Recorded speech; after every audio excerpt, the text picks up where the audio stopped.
Welcome back, you guys. This is the Art School Graduate Podcast, and we're back with season 3. And for this special edition of the Art School Graduate Podcast, we are going to showcase some of our just amazing and talented heroes in art and design that have paved the way for many creatives like myself. So I was totally honored and blessed to have read this woman's wonderful book right here.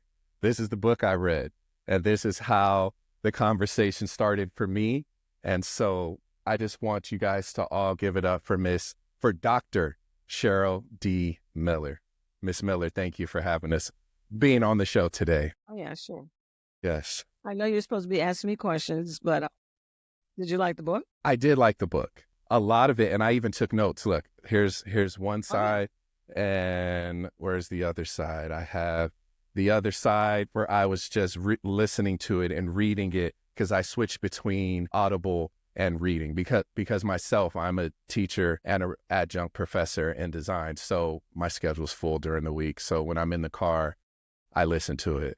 When I'm at home on the weekends, I would read it. So it allowed me that kind of flexibility to just dive in. And a lot of it I was somewhat shocked about, but mostly I wasn't. What were you shocked about? There was a part in there where they said, let me look at my notes, the Confederate flags of design. And I found that interesting because that's literally all I was taught in design was white space, Paul Rand, Helvetica, like those things that you had shared that you would want to remove. And I was like, well, see, it's not that I would want to remove them. You can't remove them. It's just that the era of high performance of the Eurocentric, Bauhaus, Swiss, German, New York school movement, the point of it was not the canonical reference to it or the style. Hey, that's corporate America.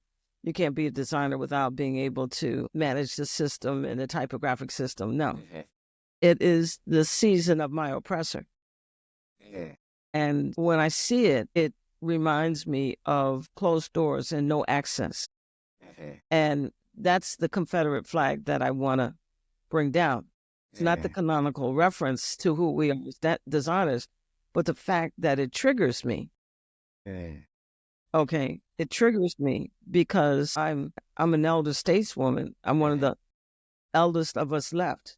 And so the greatest years of my performance are analog, and I'm a young woman, and access was only offered to a few. And so that's what that reference means, not so much the style, okay, or the design tenet, okay, as much as those who were the gatekeepers. It just reminds me of all these people wouldn't let anybody in but themselves. Yes. And then that was another one. And then another thing I wasn't, what was it? Academia being an elitist tool to entry. That to me caused me to stop and look at where I was as an adjunct professor and looking around and how I'm the only African-American in my department. And I'm like, there has to be more of us, right? Like, so that's when I started looking around, and then that's why that stuck out to me too. Well, once again, I entered into this business pretty much when magic markers were developed. Yeah. Okay. And so, I grew up on analogs, speedball pens and charcoal layouts and wood T-squares. So these references, go back through the distance that I've traveled, and so there were no schools. It was an apprentice program predominantly. See, that's news to me. I didn't know that. And so they had art institutes. So everything was an institute. They weren't accredited colleges or universities. Yes. And the system you would find an owner of a studio or an art director who would be willing to bring you in at the bottom of the studio, and you would work your way up, and you learn the craft, okay? And then a lot of us were in the trade of typography and printing. All right. And so once the academic process of accreditation in the 40s and 50s entered into the system as a as a hurdle. That became a separator, taking the design thinking and created an elite environment of those who could study, leaving those who couldn't study in the trades. And it was mostly Black folks. When writing that thesis, that's what I mean. Did that surprise you to see that there were more of the Black people in the trades versus coming out of school? Did that surprise you at all? No, because again, I traveled through the history, and the thesis gave me my first opportunity to create scholarship for what I had been an eyewitness to. So one of the things that I stand on in all my work is that I'm an eyewitness to a collective history of graphic design, and where we are hidden, I journeyed through that space too. So the thesis gave me an opportunity to document why basically we've been missing some of the beginning challenges and what we can do. And so it was the first place where I could make scholarship of something I knew. Okay. And so that's where it all started, was grad school and the opportunity to document what I knew, what I had lived through. I had to prove. And even in this book, I've had to prove my suspicions, my allegations. And that's the work of scholarship. And so when I entered into, right after they killed Martin Luther King and those chapters of being recruited that was still the early season of schools being accredited for art and design colleges and university programs. Still very early. But coming out of the 50s and 60s, there were institutes, art schools, and a lot of them changed their name from school to college, school to university. Okay, once the accreditation process, took place. And so that's how I could talk my father into letting me go to school.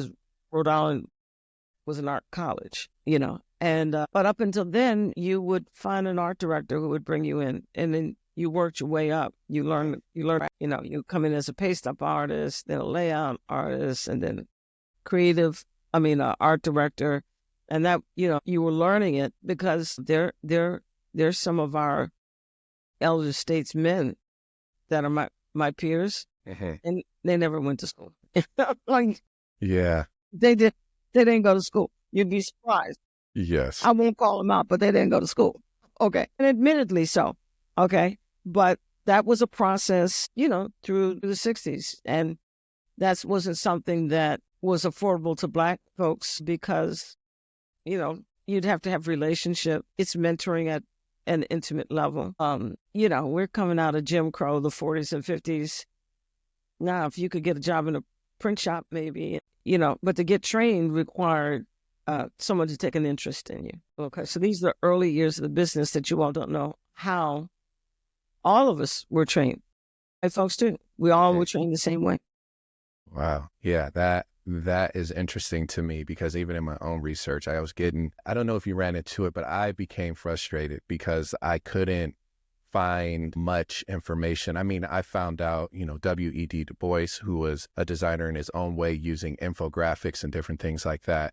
But it was like the more I tried to find recent ones, they were kind of like the ones who've been there. But I was trying to keep going past that. And that's where I began to hit that frustration. And that's where you should have found me. I did. That's why I found you. And then I was able to just be like, wow, okay, this is someone that has everything I've been looking for with design. And the book seeks to give you your answers so you don't have to look. No, I didn't. I don't want to give the book away, but there's literally I think it's in the last chapter where you start to break down who the originators were, who were the slaves, who were the talented craftsmen, and how if they ran away, it would be a higher bounty to try to find them and catch them and bring them back in. And so they were the first Black designers. Sorry, I probably gave the book away, but no, there's so much in it. Okay. Yeah. And the documentation, the artifacts, the pictures. Yes. It's a book that had to be written. Yes. Yeah. And there's not another one like it, And so here we are. Yes. It's been my life's work, which should bring me to legacy versus destiny. Yeah. Yes. We just talked about how can a designer and creators find balance in pursuing their personal aspirations and creating work and leaving a lasting impact on society? What do you think about that? I think first off, we have to become unenamored with the business. Okay. We have a tendency to, sorry, that's my text going off on all my apples. It should be texting on my phone and it's coming over here. Okay. No worries. And we're listening. It's amazing that I keep up with all of this stuff. Yes. I'm an elder. Okay. But I'm faster than most of you all. Yeah.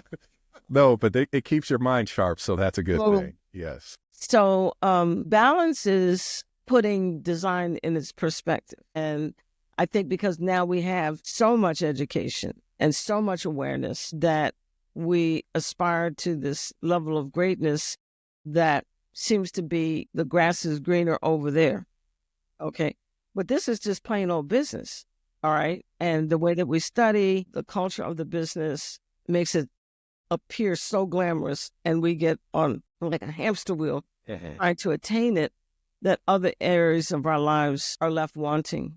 And so I always say, put this journey in perspective, and which is hard because it's like bling, bling, bling always in front of our face. But there's family, there's community, there's recreation, there's life. And we seem to be chasing the bling. And a lot of times the frustration is, we get down to Oz and the wizard is not the wizard. There. Yeah. We're going down the yellow brick road, and Richard Pryor is down it. Back in my day, at the end of the yellow brick road was Richard Pryor. He was the whiz. It's like, there's no there in the there. Okay, so once you kind of get that this is a job, this is a living, you want to aspire to be good at it, don't make more of it than what it is, and look at the areas of meaning and purpose that are. And a lot of times in our community, losses, I'm going to put this on a shelf where it belongs. It's how you make your living. That's all it is. And we can experience all kinds of loss that get us into, this is what life is about, not chasing this design bling. I was the chaser of the design bling. I'm not even going to sit here and act like I wasn't, because when I came out, growing up, it was all about street culture and the brands of the Hundreds, which is really popular out here. The Hundreds, Supreme, you've probably heard of that brand. They tried to sue another artist for using the same textile, Barbara Kruger, for her using her textile in printing and design. So a lot of these Diamond Supply, they were really big in the graphics industry. And I saw that bling, and I saw that as the bling to go and try to get on the street team, send them designs, and I was getting rejected repeatedly. So it wasn't until I was like, okay, I have to find something else with this. And then that's when I became a substitute. And then that's when I fell into teaching graphic design. Don't you realize that you not being included and rejected has nothing to do with your ability to do urban brands? You realize? 100%. Yeah, 100%. The whole undertow is to keep us out of the business and to keep us from competing. And that's what my book gives you. Here's the problem. Yeah. The problem is it comes up from slavery. And the documentation that I found, see, these allegations are not without footnotes. Yeah. Proof. And one of the things that I found incredibly, I'm like, OMG, because, it took a while to research this book and wrap it. It's a historical memoir.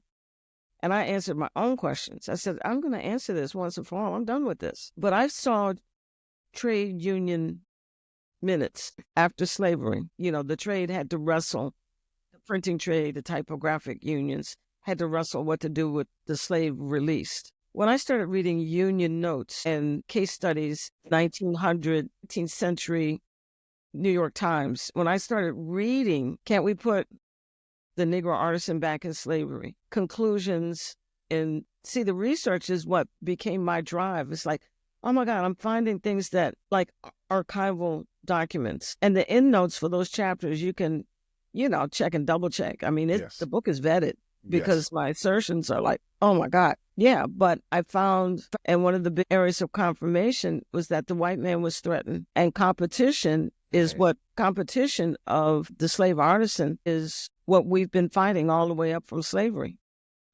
Free slave labor became agent to the white man. And he's been trying to annihilate this ever since then. So a lot of times we get in these situations and it's the DNA. It's the DNA of the business. Yes. It's the DNA of the participants. You know, there's an undertow of white supremacist tactics that sought to keep us out of the business all the way from slavery, from the moment we were released. And that journey of writings from E.B. Du Bois was a sociologist. So it's beyond those charts. So I got into his reports, and his reports are detailed. So his reports are detailed to the Negro performance after slavery in a variety of disciplines and industry. So he speaks of the slave artisan. And one of the things there's an artifact picture of one of his reports in the book, you know. And so it's that kind of deep dive into archival records from the trade, from his scholarship, his reports, and where I find, and there was this one book that has like a hidden book. It's called The Other Slaves, an anthology of essays. Oh my gosh, the references of the West African slave artisans, specifically from Ghana, coming to the shores of colonial America, and the first place they land is with the woodcup and the press. And to be able to document that with proof and to show you the archival records that confirm my allegations, which leads me to a second. You have a question here about my background. Yes. And see what is quite unique. Yeah, you asked about mixed raceness. And so it's my maternal, the story of Black Coral and lessons from it. Dory Tunstall says to do this work, we have to do Indigenous first. And I didn't realize I wasn't doing Indigenous first. I needed to deal with my family trauma and drama from my maternal lineage. So we had big missing pieces that I got involved in solving. And so my family I am what they call an indigenous ancestral U.S. Virgin Islander by maternal heritage. My grandmother was indigenous Danish West Indian, and the islands were property of Denmark. And in there, is the Ghanaian and Danish slave trade. And so I grew up in the culture and the iconography, and, I was able to recognize the slave artisan. And I'm like, Cheryl, you can connect these dots and know where and how to research because you are so uniquely positioned to have an eye to understand the slave trade specifically through the Danish West Indies, which uniquely connected all the dots with Du Bois and his peers, said that their work points to the West African coming out of Ghana. And so I was able to, it was my indigenous self that I had done my own work in, my family heritage, and finding my Afro-Caribbean cousin. So you saw the picture of him. Yes.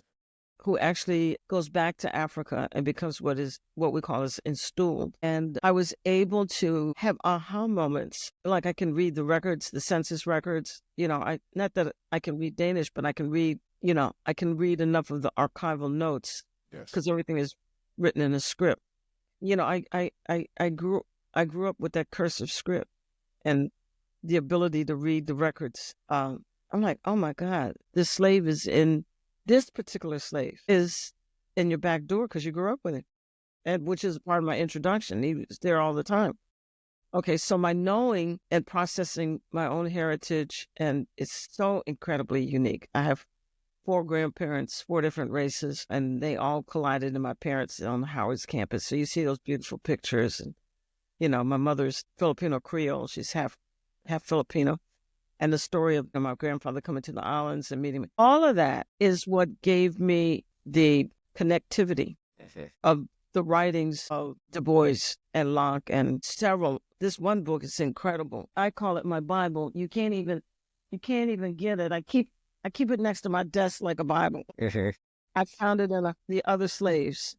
It's the name of the book. And it's Mechanics, Artisans, and Craftsmen by Newton and Lewis. And so I give them acclamation in the book, but it's an anthology of writings. Professors James Newton, Ronald Lewis, and they have conversations specifically about the skilled slaves, industrial impact, mechanics, artisans. And so the writings of Du Bois, Leonard Stavisky, Elaine Locke, James Porter, Cedric Dover, James Newton, their essays in this book are vintage and out of antiquity, and they all point to conversations about the Ghanaian West African. And I grew up with him. I grew up with him. I'm like, okay, the typography, the illustrations, and I'm like, oh, Cheryl, there's not another designer in North America that has this depth of recognizing those footnotes in one's life. And so when we speak of destiny, there's not another one. And I know that. It's impossible. I have felt guided to the archival records that had to be pulled together for me to answer these questions, and it starts with answering the questions of self. And I could recognize the slave artist, and I grew up with him. Yeah, I grew up with him. He was in my grandmother's place. I go to the islands and he's all over, and and he's part of the first Royal American newspapers in St. Croix, the Hamilton story. Yeah, they're working. What do you think's doing the typography and the woodcuts? And then it travels. But see, and what's so fascinating is how it travels to America, to the printing press, and then as it is parallel and synoptic to graphic design typography, how those images morphed into type specimen books. Okay, so you take one woodcut, that was done in St. Croix, then all of a sudden, all the newspapers of the colonial shore, all the newspapers have it. Well, what's happening is we're advancing through technology. And so it morphs into type specimen books. And I show you that in the book. I'm like, look how this one artisan skill of the woodcut travels from Africa to specimen books where all of the colonial newspapers could cut clip art. It's fascinating, isn't it? Yes, it is. Because it's, and I believe it was something you said in the book where I forgot what page it was, but I remember reading it, and you said these are the ones who don't get the credit for you don't know for any of it. You're like, so much of it is lost because they couldn't add their name to it. They couldn't put any information linking back to them until you found those older books where you're starting to go from the West African, and then you're loading, and then you're seeing it and everything else. And you're like, oh, so you guys reached here to pull it here, but not many of us, like 37. I had no clue of that until I read your book. No. And so what we want to do is you not to be traumatized into 47. Let me give you some answers. Yeah. So you're not going around the rodeo getting dizzy. Yeah. I wouldn't have gotten dizzy because my mom was raised in the South. I'm the only kid born in California. She was born in Memphis. My dad was born in Georgia. So she immersed me in culture, Kwanzaa. So I understood it all. But the one thing I couldn't find being an artist, because my background in art isn't traditional. I'm a graffiti kid. I grew up in the inner city. I tagged. I learned how to use spray paint. Like, that was my initial introduction to art. And that's why I think I fell in love with graphic design, because I was able to do these alphabets. So that's why I fell in love with typography. So those letters. And so that's why I was able to fall in love with typography. And then I saw what you could do with like these street brands and learning this. And I was like, this is cool. But I always wanted to know, I was like, where are we in this? Because we're in the culture everywhere. Music, hair, fashion, food, everything. Like, we're in it. But I couldn't find anything related back to design, because I found fine art, but I couldn't find much in design. So that's why I was like, okay, that sent me on this journey for this. I was hungry for it. Yeah. And with that said, that's why I have a course and released my textbook. The textbook takes what you study, okay, and I wrap all the things you didn't know all around it. I don't disrupt the canon, okay? So you're going to have to get the textbook. That's not a problem. Yeah, I'm okay that just came out, Sure. Decolonizing Graphic Design from a Black Perspective. Yeah, that just got released this week. And so it's a full course on taking the canon and answering that very question, all the way up from the rock caves and Lascaux caves, all the way up from Egypt. I show you where the Black design is. Wow. That's amazing. Yeah, I will definitely do it because I pulled it up where you posted it on LinkedIn and you said my story, my course. My story, my course. Yes. So I am very much, They, I'm intrigued now. I want to know what it is. yeah, they are your Black graphic design primers. Yes, they are. Yes. And the reason I say that over and against anybody else's work, I was there. Because you lived it. It was a lived experience for you. Yeah, I'm an eyewitness. So everybody else is seeming footnotes together. Yeah. Okay. Yeah, I am the footnote. So I mean, who you want to believe? Right. The footnote or the one who's making the compilation of footnotes? Okay. Right. I was there. Okay. Yes. And that's what's so interesting that my peers, you know, they know me. Yeah. You know, all of the ones, heroes and sheroes that we, and the ones that are still alive. You know, we were all kids together in New York. They know me. Yeah. They're like, yeah, she's authentic. Yeah. She's been vetted. Yes. Well, no, not even vetted. They didn't, you know, vetting is not it. I'm authentic. I'm telling the truth. You know, they didn't knight me. I knighted myself. Are you kidding? And rightfully so. I'm not waiting for them to knight me. No. So, yeah, which goes to your question number 2. How does embracing personal identity enhance the creative process? And what advice would you give to others in the industry about infusing their be yourself and demand authenticity? You don't need anybody to validate you.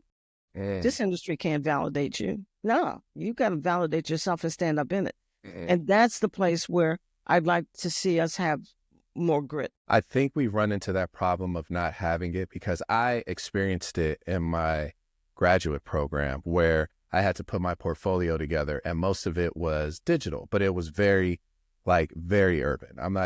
It was very urban. And I had the department chair of the MFA program in graphics because he was a department chair for the graphics program, but he's also was a part of the MFA. He told me I wasn't a graphic designer because he was like, you're a street artist, fine artist operating in a design world. That's what he shared with me. But he says I wasn't a designer in the sense of the traditional way. Well, they're always going to tell you that. They're always going to tell you something that you're not. Now, you know, you can believe that or not believe it. You know, Unfortunately, believing it and sticking with it takes a fortitude that most of us tire. Okay. And I don't know how I'm still with it other than it's a call. And so your first question about destiny and legacy, I'm called to do this. Nobody in their right mind. I've been doing this since first of all, I haven't done anything else. And I've been on the battlefield of it since I was 17, thus the book. And anybody in their right mind would have given up on this thing a long time ago because of the obstacles. But to be destined is to be called to a work that is absolutely, it's like, you know, I'm a John Lewis that grew up, you know. Yeah. I grew up and crossed the bridge, you know. And so that's just it. I'm one of the first Black practitioners coming out of the civil rights era. And I was trained, you know, I was a teenager. And so you don't travel this distance on a whim. Nah, you'd have given up a long time ago, trust me. Especially through the greatest eras of opposition, you know. And the legacy is, I'm doing my legacy work now. I'm leaving breadcrumbs of the story. So all the publishing, all the articles, all the podcasts. I don't want anybody to go through what I went. You don't want to go through what I've been through, you know. And I would dare say, man, make your merch and be done. Go make your merch. That's what you do. Go make your merch. Don't wait on somebody to say, oh, what you do? And then you get all twisted. Oh, nobody wants me to make my merch and brand. You make a merch and get out there and make it a story. Yeah. Yeah. And that's the kind of being authentic. Stand up and do it, you know, but be patient. You know, it's not something that comes overnight. And it doesn't come overnight even for the white man. It's a very difficult business, period. So, it is. So since it's such a difficult business, like, let's see, do you think it starts in the design school being difficult or once they get out and they're looking for jobs and opportunities? It's a culture. It's an undertone. Like going out on the beach and you go out, okay, racism is an undertone in this business. Okay, so and I gave you the origin of it. See, once you know the community is threatened all the way up from slavery, then you know what you're dealing with, you know. So I can tell when people don't want to work with me. I'm like, oh, okay, you got an issue. I got you. I see you. You got issues. Yeah, you got the issue. I don't have the issue. Yeah. So, I've been at it long enough. I see approaches early. Yeah, you can feel it, you can sense it. And then there's some that are really extremely open in allyships and recognize that there's a whole wide world now of all kinds of designers, which, my conversation has shifted because I teach in so many different places. I meet so many designers, and the palette of design is more than is black, brown, yellow, and red. Okay, and Yes. so I seem to have a champion voice for everybody, which we're good. It's more variety and diversity in the demographic than the majority would like to accept, that they have almost come into the minority. And that's the truth. I teach at Art Center. I think I had one white student last year. Wow. One. Oh, that's interesting. Very interesting. You've got a question here about, you mentioned feel like an anomaly and struggling to gain a foothold in premier studios. Look, leadership has to go sit down and realize that the demographic has changed. Okay. And that the new designer, the new practitioner is sophisticated, has been trained in diverse programs. Yes. All right. And the old guard needs to sit down, take a place, and become competitive. That's it. That almost goes into the gatekeeping question that I had for you, where it goes into the industry gatekeeping, where like the struggling to get a foothold in these studios, the big names and everything like that. And it's just, I mean, people hire themselves. right. People hire themselves, and they hire you for reach. Yeah. They hire you for reach. And if you ain't got no reach, you ain't getting a table. Yeah. It's like they almost want to know, what do you bring? Like, what is your Rolodex or cell phone hold that we can use to grow this company here? They almost want your that. reach? Yeah. And That's very interesting. Yeah, it's very competitive business. Okay, don't be of color in it and get twisted. I think the key to some of the things that we feel and take personally are just the business. Forget the race, forget the gender, forget everything else. It's just the business. Design is just a competitive business. Yeah, and I didn't really learn it, all due respect to LA and Hollywood. I get that. I didn't really learn it until, I got into New York and I had to compete. So which coast would you say a designer should go to if they want to compete at the highest? Because you know how it is with colleges. It's like, I was a football player in college. So, everybody wanted to go to the Alabamas, the Georgias, the USC, the Miami. So what coast do you think design-wise would have more of a pool for designers to go to? Well, definitely New York or California. You've got any place where the corporations, there's a map of corporations spotted. Any place where you've got a body of corporate work is where the designers need to be. So East Coast is going to be New York. I've learned a lot about California. That Hollywood media thing is dominant, but it's also got a grip that won't let a lot of people in. All right. And so you've got that undertow and win to fight in Los Angeles. And Hollywood is big. I mean, you got a lot of things that you can flourish in. Okay. But, it's a family like anything else. Yeah. But being a New York designer, that's on your resume. That'll take you any place. Yeah. Every designer, if they got the gut, should see if they can get a foothold in design in New York. It cuts you to the chase. It's a different place. New York, doing New York design it's a different hustle. Is it cutthroat, or is it just how fast everything is moving? How fast? Oh, wow. How fast? Yeah. It's competitive, but how fast? How high, how fast? And then it starts to be an excellence. So impossible deliverable expectations. So I know you were speaking on corporations in New York and working and getting inside there. And I know I have a question on here that I was wondering is, in what ways can corporations today go beyond surface level DEI hires? Because now we have this president that's trying to get everybody to cut it and cut out DEIs and do all this. What is your take on this? First off, you work with, right now, if you follow me on LinkedIn, I did put up a list. You got to work with the corporations. Let's not be naive. You got to work with the corporations that are resisting. So you've got some players that are resisting. And I have friends who are DEI executives in corporations, and they have a working list of corporations that are holding strong. So like Apple made an announcement. So you go to Apple and you forget Walmart. I don't go where I'm not wanted. They're telling me I'm not wanted. I'm like, okay, so we can't do business. Okay. And so you, first off, so you work where you can work, pivot and change your expectations. And then it's the same place where if you're brave, if jobs don't manifest, a lot of times business will. And so you can get business out of these same corporations that you're knocking on for jobs. Yeah. Don't get frustrated if you didn't have a job. Okay. And usually, honestly, they'd rather give you business than for you to work. Yeah. Because I've noticed that now, even with how big TikTok, well, it's back now, but TikTok and Instagram is, I've noticed literally the growth of the freelance designer creating content. And now those designers are getting the ear and eye of these corporations, and now they're working with them to do tons of freelance jobs. I've noticed that too, with like just following some and looking at some, and that's kind of how I keep up with what's evolving and what's happening in design is through them. Listen, this is the age of the real. Yeah. Yeah, it really is. This is the age of the real. Canva helping you out. Yeah. Now it's interesting to see people use Canva and they're like, oh, it's this easy. This is what you guys do all day. And it's like, I wish it was that easy when you first started learning it. Like me telling my students, which you guys have now, which is click to remove background. The whole background's gone. I said, I had to learn how to use the lasso tool. Before it was the magnetic lasso. I had to hold my hand steady, trace an outline and do all that. And so they laugh at me. You don't even know what this You don't know what this is. Don't talk to me about all of that. What is that? Share with us. Oh, that's a quill.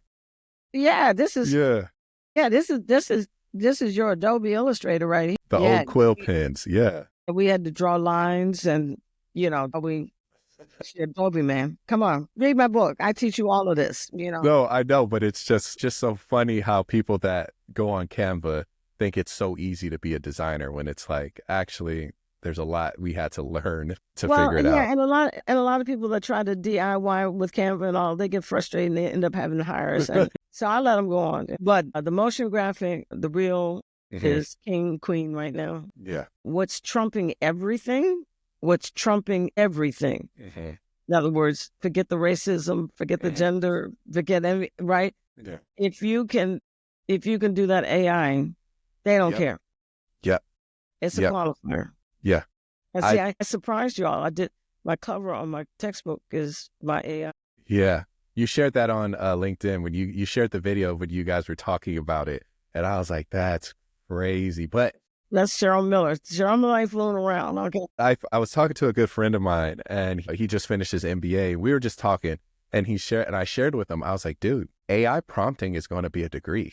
I was like, they're going to want to hire people to do this AI prompting, put in and get out what it is. If you're going to do it for business, because he actually had an AI course for his MBA. And I was like, what is AI doing in business? He was like, you have no idea, bro. Yeah, there was I haven't seen it rolled out, but I saw a master's in AI from University of Texas, Austin School of Design and Technologies. And I saw it promoted last year. I don't know whether it manifested, but you can get degrees in this. And even if you don't want to go through all of that, you can get Google certification. IBM has free certifications, all those Adobe, Google, IBM, take a couple of hours and get their certification. The rest of it is, trial and error. You just got to go out there and do it. Apps. Right. Yeah. So since you're still learning and you're still going and you're still like you did your cover, I'll share it with people who can't see it, but I have a picture of it on my desktop. You did that. So what are some of the most valuable skills in the continual education and learning for designers? What do you mean?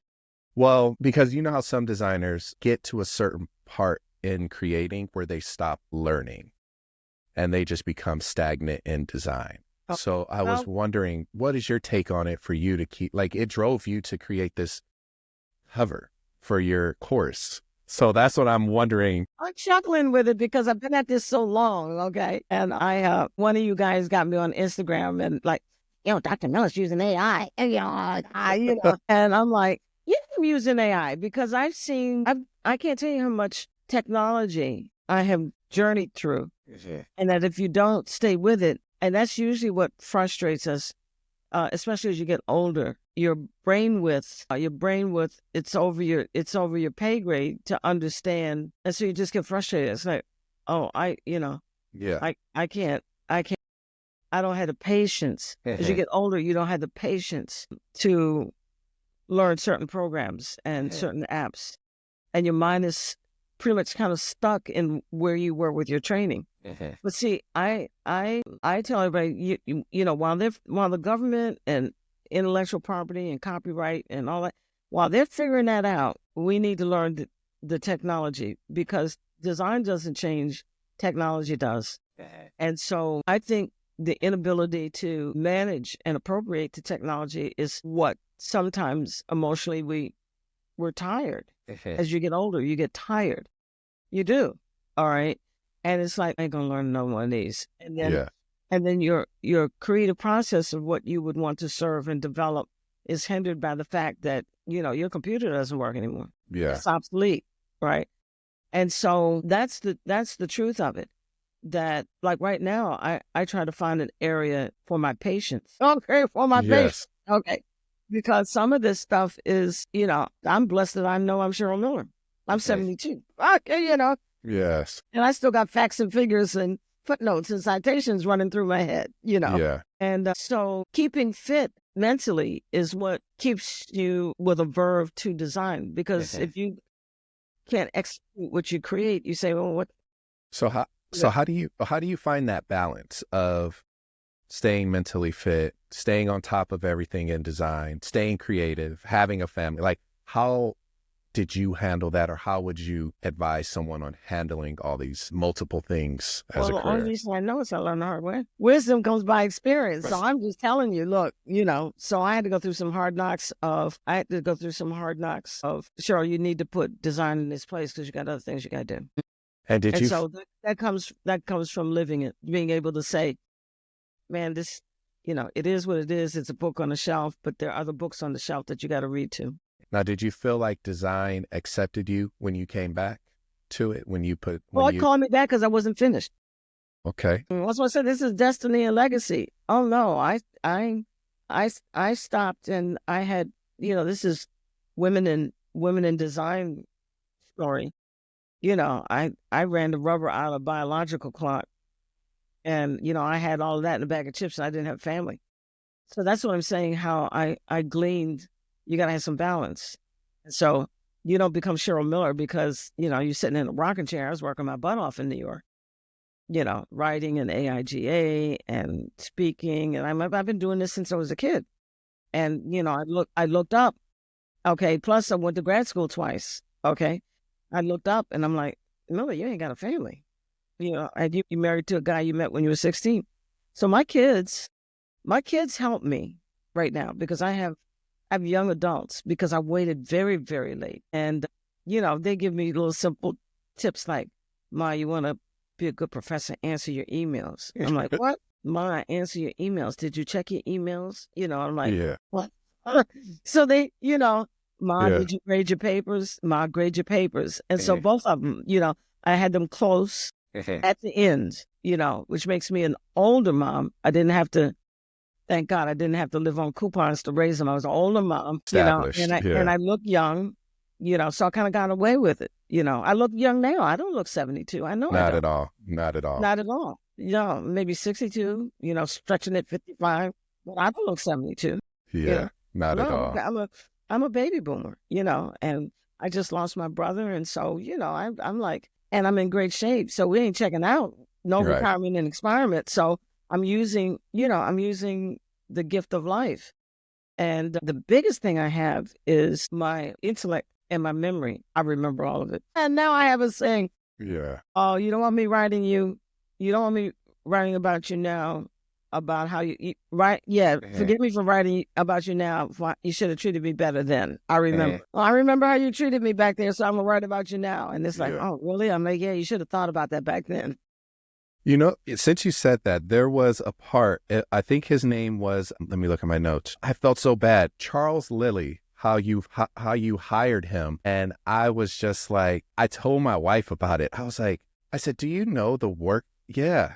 I was like, Charles would come to my office, literally crying, and nobody had, God bless. I had a real studio. I mean, I had a firm. I had a building, a suite, on Lexington Avenue, 15th floor, and everybody would come.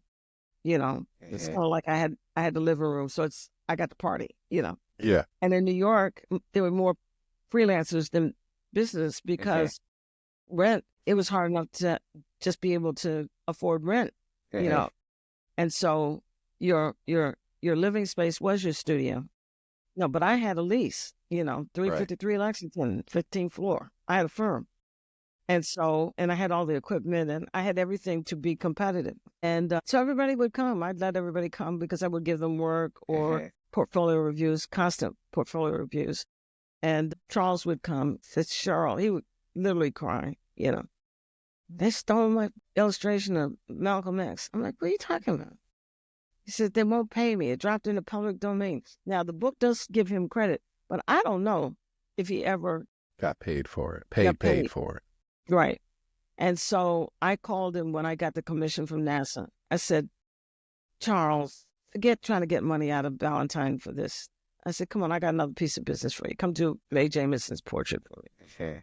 And so that's the story behind the poster. And he gave me his last 12 copies of the print. And so you see the signature, Yeah. and it's collected out in Stanford. Yeah. And so I gave some of them away. I still have one or two, but I put them in the collection. And you see the picture of it traveling from me to Stanford libraries. And yeah, I love Charles. Yeah. I love Charles. And I felt so bad for him with this because we didn't get much work, and if we got a major piece like this, that was a big thing. And so we would do things in order to get the acclaim, sometimes without the money. And so I don't know if they ever squared it up with him, but he was forever coming, Cheryl, isn't there anything you can do? They give him credit here. Yeah, down at the bottom, cover illustrations by Charles Lilly. So he finally made some headway for that, but if he got paid, I don't know. But he used to come down to the office and just, cry, literally. Yeah. They stole my illustration. Now, I want to celebrate, I don't know the page, Tony McEachern. Okay, Tony McEachern, it would be when I wrote 2016 article. And I said, oh my goodness, I got to go back to Howard and see how they're doing. And I stopped the presses to find Tony McEachern.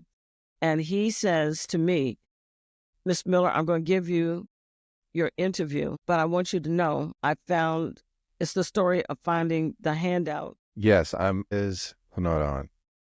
He said he found it. I remember that. He found it in a closet that he had to clean out. Well, yeah, he came back from the Gulf War and he started working at Howard to finish his right. And so I'm trying to get an interview for him for my 2016 article with print.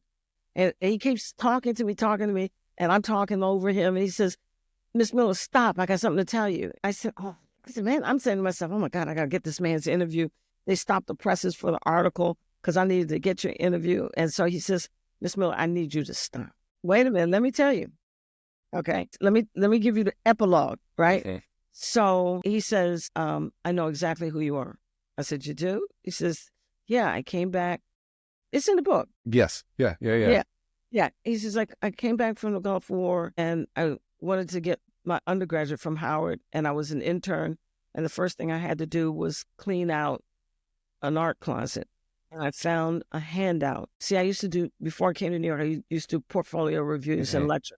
So I made a handout to pass out because I got tired of saying the same thing, how to be a graphic designer.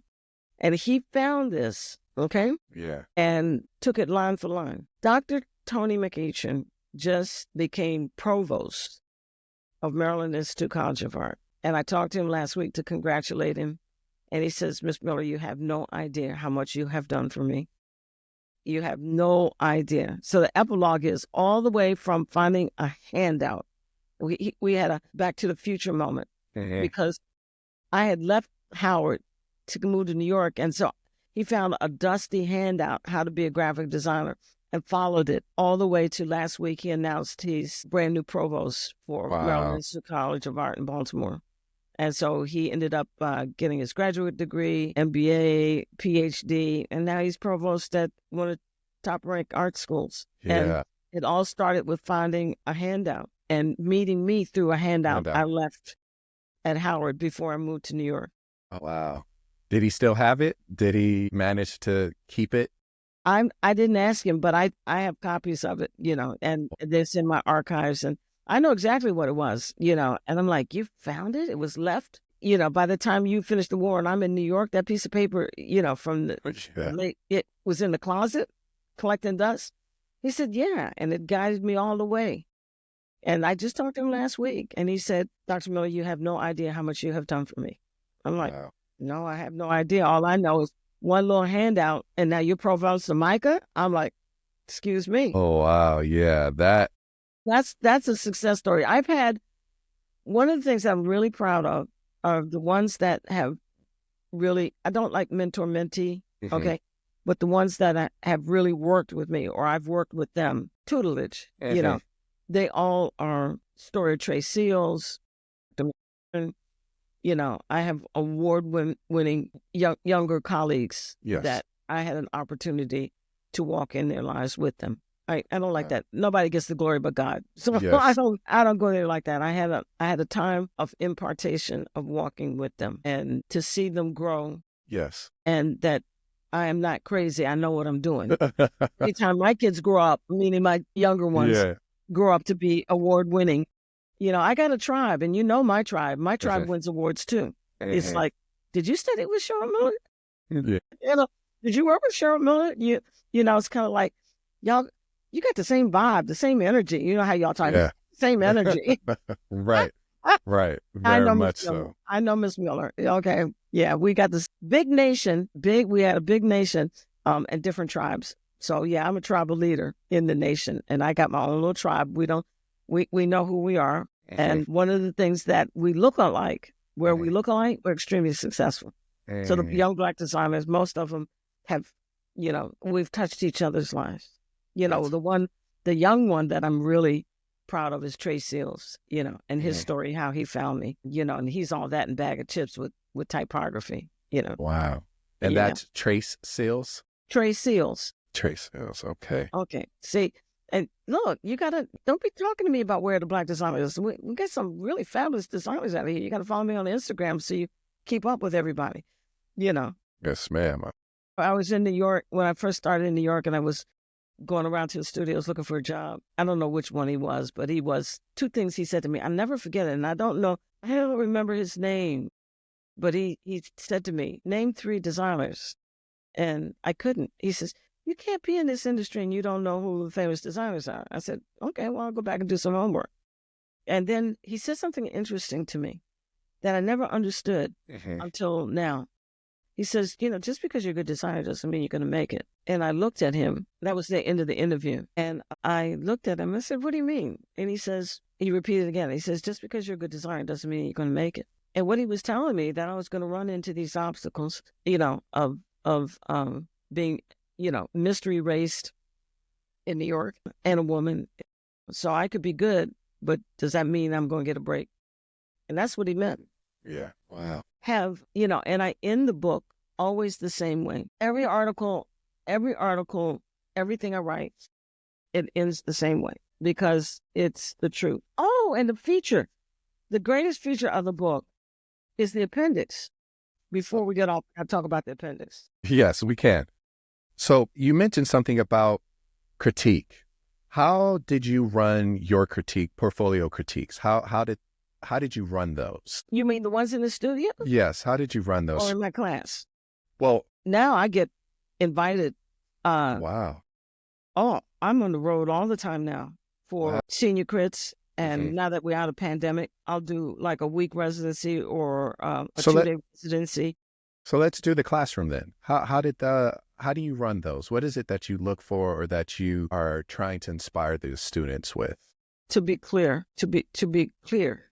clarity of portfolio. Some of them are really, the ones that can communicate are the ones that, it's clear it's branding. It's clear it's typography. It's clear it's digital. It's clear. All right. Clarity. But I've been doing portfolio reviews since 1974. And that's how, when I was in DC, I was one of few who had a job. And so everybody was always knocking on my door. Can I get a portfolio review? And so that was the culture. You walked around from job to job with your black portfolio, and an art director would give you a critique. And so my door was always open, and so decades of reading portfolios. And now as a professor, I get invited and I do come. I was just down in Texas. I did 48 hours. I saw 27 portfolios in 2 sittings. Wow. And that's, more than a speed date. Yeah. But yeah, I can look at a book easy. Yes. It's like back in the day, I could read a contact sheet, little contact sheet. I could look at a whole, oh no, that picture right there. And it's like, how can you? I said, I got a 9. Oh, by the way, I'm a good designer. So now I get invited, senior capstone portfolio reviews, major, get invited for day residency, book signing lecture. Can you speak with the students? And so we're starting our book tour again. Every stop I make sure to spend time, usually with the seniors. That's good. To give reviews. In pandemic, my Zoom was packed. And so we just, my engagements were packed. Keeping the kids busy, and, you come in and present, share screen, run through your mural board. Yeah. Or your PDFs or whatever you got, your cargo site, Beyonce, or whatever you got going. Yeah. And, I read books all the time. Yes. I got a gift for it. And the kids, I think my voice, my notoriety, they respect. It's a privilege to be able to speak and to know how to speak. Yes. Into the lives. Okay. To be positive and encourage. Even the worst portfolios, I can find a positive. All right. Okay. And that's what I find a lot of professors can't do. It's all on it. Don't beat the kids up. They're trying. Yeah. They're trying. And so, I can read a book and read it quick, and, they line up, whatever, whether it's on Zoom or, an auditorium, whatever. And I go through it. It amazes my husband. Like, Cheryl, how can you go on and on? Everybody, I'm like ever ready. Right. The end of the book, I always leave everybody with the same notation. So I'm in the appendix. There you go. Yeah, I think though the wisdom of the journey, one of my Booker T. Washington quotes, I think it is in the book. That's my favorite, where we got to work harder than the best white boy. Look, that's been my goal. Cheryl, you got to be better than the best white boy. And so I've been saying that to myself since I was a kid. I looked around and said, oh, all the white guys are here with me. I wonder, it was all of them and me. Yeah. I mean, look, I'm studying through the 50s and 60s. It was them and me, right? Right. Sure, you got to be better than the best white boy out here. Yeah. Okay. And so what's really, one of the things that I'm really proud of, I don't know where that quote is. It's usually at the end. And one of the things that a big piece of this book represents a big piece of history that if you're studying graphic design history, where we're talking about the eclectic modernism, early modernism, the years with Paul Rand and Milton Glaser. Okay. My story plops in there. Like, there are a whole bunch of black designers by that time. And our story, the Dorothy E. Hayes story, I record this. And what is so wonderful is her show was picked up by 3 magazines, Print Magazine, Communication Arts, and Idea, the Japanese, published the show. And I got the rights and published in the appendix. If you don't read the story, you want the appendix. This is the first 49 black graphic designers in Dorothy's show in New York City. And I got the rights to reprint it. And so this is your first history book. Okay. Yeah, it is. Mm-hmm. Wow. Yeah. So this is the history book. And I had a question regarding, like, you meticulously preserved this work, right? Not only in this book, but also up at Stanford. Yes. So I'm just curious, why is it vital for creatives to document an archive works like this? Why is it so vital? Because Black folks got to get out of storytelling and oral traditions.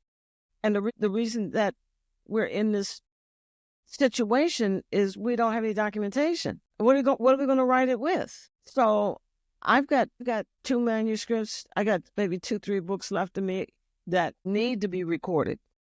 Okay. And my archival work, collecting dead, deceased designers, ephemeral, and I'm not writing the books for this stuff, but if you all, your generation, if you're going to do scholarship and making your documentaries and stuff, what are you going to do it with? Right. And a lot of the stuff isn't Googleable. I'm old enough to remember, oh yeah, that person's in the card catalog. You don't even know what a card catalog is. Not a single clue. See, library system on paper, on index cards is what it is. Okay. So that's what my urgency is to get everything I know out, digitized when it can, my stories and documentations published. I'm credible. Okay. And I have the eyewitness account. Okay. There are a couple other books around, but I was there. I saw it. Who are you going to believe? Right. And who's going to tell you? Who's crazy enough to tell you the truth? Right. True. Cheryl Miller's crazy enough to tell you the truth. Right.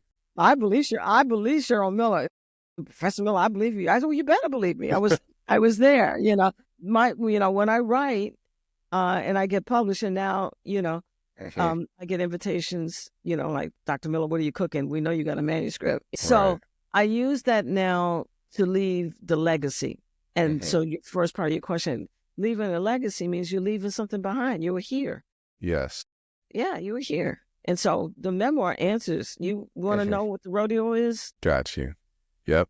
All right. My archival work, I got archives at Cooper Union and Stanford, is to leave you all stuff to work with. Right. Yeah, you're going to write a story. We're going to write a story about. Right. That's very true. That is very true. We're going to write about. Okay. So I'm leaving you enough material for documentaries and for this and for that and whatever it is you're doing. Yeah. Instead of wandering around. Yes. I can't find anybody. And then when you Google, it's only 28 days. You think 28 designers is all we got for February? 28 Black designers. That's it. And I'm not even on that list. I'm like, the guy that did that, like, how am I not on the list? How am I not on 28 days of graphic design, Black graphic designers, and I'm not on the list? Yeah. I'm like, you know what? I've been forgotten so much. And people are like, I didn't know. I'm just now meeting you. I'm like, man, I've been doing this 50 years. I know you. You don't know me. Okay. So you get used to being forgotten and you just remember yourself. Yes. So, you remember yourself. Trust me, Google 28 design. It's February. It comes up February. 28 days, Black history. 28 days, Black. And Cheryl Miller ain't even on the list. Okay. I'm like, all right, Cheryl. Make your own. All right, I'm going to make my own 28 list. Make sure I'm at number 1. Make sure I'm remembered and not forgotten. I will definitely put you on my list because it was just inspiring to just find you and see the work you've done. That's why I was just like, okay, I would love to have this, like, just conversation about you. Make your merch, Listen, make merch. These people will say, hey, you can. And what? Listen, these urban brothers, I mean, like, T-shirts and bling and sneakers and hats and gone before you get too old. And you like, was it Snoop Dogg? Like, man, go like the Dancing with the Stars. Okay. Yeah. So before your day passes, okay, get a baseball hat done. Yeah. So I love this conversation. We can probably continue. I want to be respectful of your time.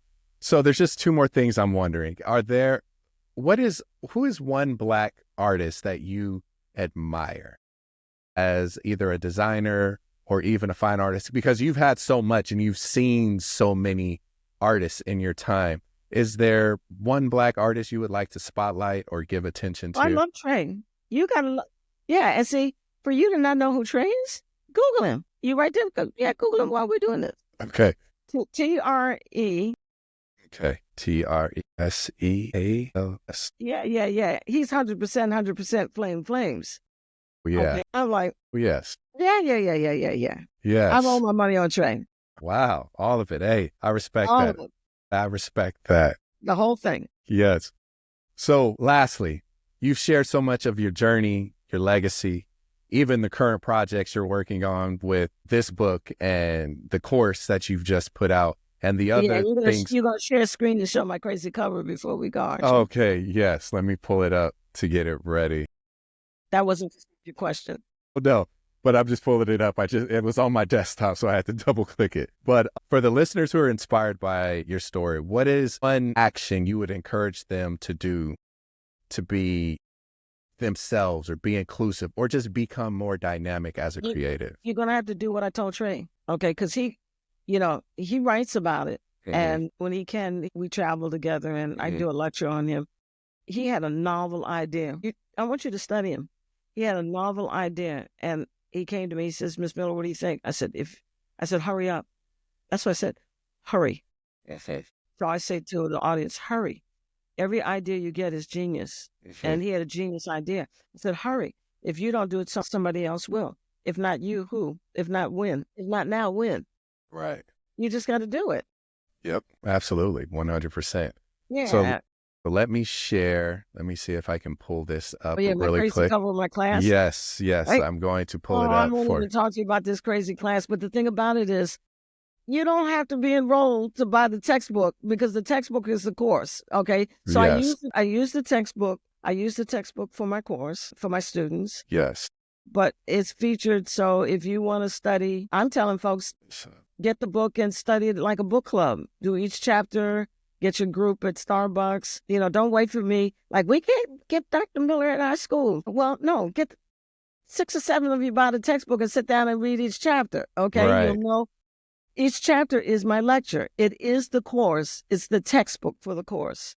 Yes. So let me see. I've won awards on it. I've taught it. There it is. Do you see it now? Yes. There it is. So this is the cover. Here it is, front and back. Right. So let me shout out. Let me shout out. Okay, I love this cover. And while everybody's here, you can code. Keep the QR code because they can. Yeah, they can scan it. They can scan it, and they need to update the landing page. Don't worry, you can order it. Just go ahead and order it. It comes textbook. It's 500 pages, and it comes in an e-learning license ebook, which is interactive. The course is lectured, and then you can click and zoom out. It's got a lot of features. It's multimedia, and the book is gorgeous. I'm probably going to be online Tuesday, showing you the actual textbook. Yes. So let me talk to you. The starts with the AI is mine. So the pattern, the frame, the pattern, and the inner illustration. Yes. I call it Design AI Art C.D. Miller. Okay, so that's mine. The typography is 2 designers. Trey's is Decolonizing, Trey Seals, and that is his face Ruby, which is inspired and named after Ruby Bridges. And he took that face from Jim Crow era and made some adjustments. And that's Ruby. Underneath is Harlem Eck.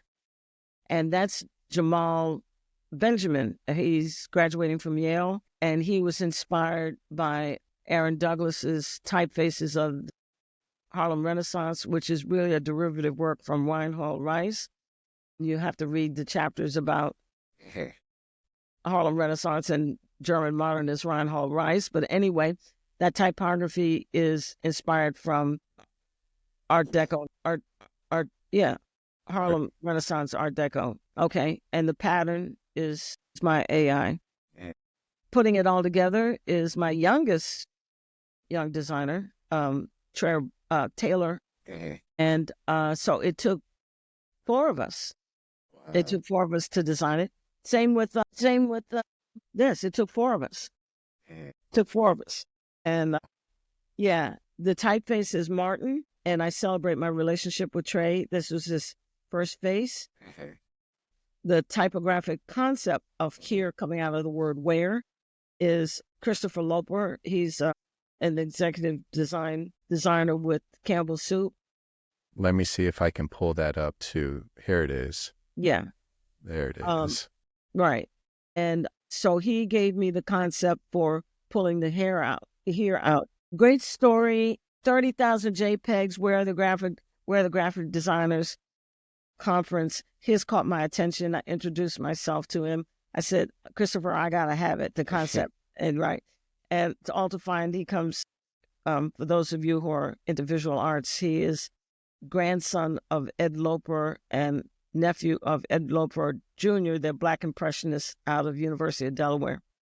And so he comes from a long line of visual artists, and he's a designer, executive designer with Campbell Soup in New Jersey. And so I begged him, I said, can I pay you? He says, well, Dr. Miller, just take it, for all you do. I want you to have it. So he's credited in the back of the book. Nellie Nodgrod, I think is her name. She designed the book and worked out the cover.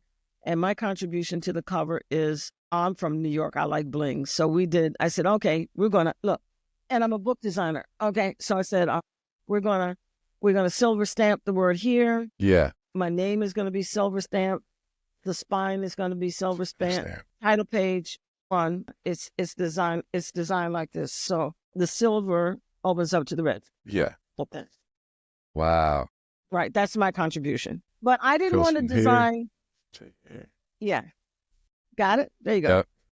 Yep. Title page, page 1. Yes. Half title, page 1. Okay. So it took 4 of us in both of these. And I think that's important. I always try to include young designers. I got enough awards and stuff, and so to be able to say, I did the typography on Cheryl Miller's book. You did? Yeah. Put it on your CV. So to kind of spread that around. Yes. It's my privilege that I have young designers that I bring along, Nice. in usage, and only the best ones, so don't be right. Can I do some? No, I usually, no, look at this one. This is how I do you. I just have to find you. Okay. This is Kalina Sales' book. Yes. Have you seen this one? Yes, I've seen that one. I haven't read that one. I've seen it. Let me tell you the story. So I'm on Instagram and I see this guy, page 86, chapter 6, Negrophonic. That's his name on Instagram. And I'm looking at these collages, right? So I said, Negrophonic, who are you? So I hit him up, and I'm like, Negrophonic, who are you? He says, Miss Miller, my name is Adolphus Washington. I said, where are you? What do you do? These collages. So he's got an article, an essay in her book, right? Yes, that's very nice. Yeah. Look at it. It's beautiful. Wow. Yes. Yeah. Okay. So I said, who are you doing this? He says, oh, I work for the state. I work for the consulate in the State Department in London. I said, you do what? He said, I'm an attaché. I work for a consulate in London. And this is like his hobby. Side hustle almost. I do the collages on the train, leaving work and, at home after the kids. And I'm like, so I said, you know what? And so he says, yeah, I'm from New York and I've been with the State Department. I'm like, so I started blowing him up on LinkedIn. And I'm like, my God, this stuff is eye candy. All right. Next thing I know, Kalina has him. Look at this. Isn't that beautiful? Wow. Negrophonic. You can find him on Instagram. Okay. Next thing I know, Negrophonic got the cover, the typography, and an essay. So I said to Professor Sales, I said, how did you find Negrophonic? She said, from your Instagram account. So wow. If I find you, you're going to post them and people are going to find you there too. Yeah. I post the good stuff. So thank you. There you go. Okay. Well, Dr. Cheryl Miller, this has been nothing but insightful. This has just been, you gave us gem after gem, jewel after jewel. And I know I'm excited. This has sparked a fire in me. And I would just like to say thank you. But all right, you guys, this is it. Be all you can be. A mind is a terrible thing to waste. That's United Negro College Fund. Yes. All right, you guys, this is the Art School Graduate. My name is Justin Robinson. This is the great Dr. Cheryl Miller. Thank you. Yeah, that's it. We thank you guys for watching. Appreciate you guys.